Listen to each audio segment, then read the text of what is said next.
Afirmasi. A dalam Kraft memiliki arti afirmasi yang dapat diartikan secara bebas sebagai penguatan kata dan visual berulang. Jika selama ini kita mengenal afirmasi dalam bentuk kalimat verbal, maka dalam konsep Kraft, afirmasi memiliki bentuk yang lebih umum, yaitu segala sesuatu yang dapat dipergunakan oleh pikiran bawah sadar sebagai sarana pengenalan dan pembelajaran berkaitan dengan apa yang kita inginkan. Konkretnya, afirmasi ini adalah seluruh citra atau gambaran atau bentuk atau rasa yang dapat dengan mudah diserap oleh pikiran bawah sadar. Jika afirmasi ini bentuk kalimat verbal, maka kalimat ini mengandung emosional tertentu sehingga dapat dikonversikan sebagai citra, bagian dari pikiran bawah sadar. Ingat bahwa dalam pikiran bawah sadar lebih mudah memahami citra atau gambar atau bahasa perasaannya versi otak kanan.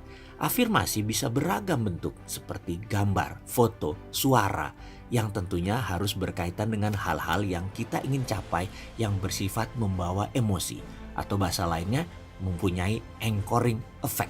Contoh, sedari kecil saya selalu berpindah-pindah tempat tinggal karena orang tua saya yang pensiunnya waktu di Angkatan Udara pangkatnya rendahan, hanya kapten.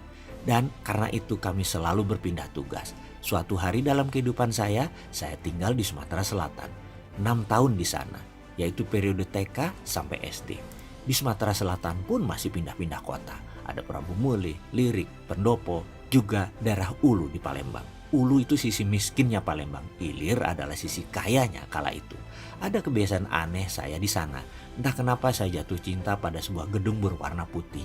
Dan kemana saja saya bawa guntingan gedung warna putih itu yang berjulukan White House. Saya dapati dari sebuah koran gambar itu. Kemana saja saya bawa, saya letakkan di kantong, saku, celana pendek lusuh saya yang selalu cuma satu itu celananya. Suatu hari kira-kira kala itu saya kelas 2 SD. Ketika hendak mengambil kelereng dari saku celana, gambar guntingan koran itu melayang keluar dari kantong. Ketika jatuh dengan posisi terlipat di tengah pot tumpukan kelereng, tentu saja semua mata teman saya tertuju pada secarik kertas lusuh tersebut dan satu anak mengambil dan membukanya. Jreng, gambar White House.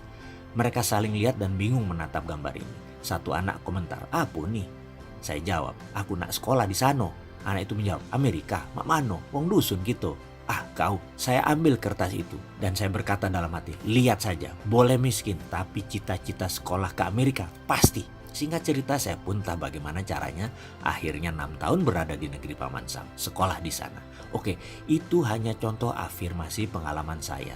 Sekarang kita kembali ke huruf A yang berarti afirmasi itu. Bahwa kekuatan visual plus perasaan yang menyatu dalam pikiran bawah sadar yang telah terprogram, maka dengan cara yang ajaib, ia akan mewujudkan dengan berbagai cara yang teramat unik. Perlu kita ingat bahwa keajaiban itu sesungguhnya bukanlah keajaiban, melainkan sesuatu rangkaian dari puzzle-puzzle program visual dan verbal. Citra sukses yang telah dibangun sebelumnya secara konsisten dan persisten. Intinya afirmasi ini adalah salah satu unsur penting untuk memperkenalkan hal-hal yang kita inginkan dalam subconscious programming. Selalu upayakan untuk membuat afirmasi yang mudah untuk ditangkap citranya oleh pikiran bawah sadar.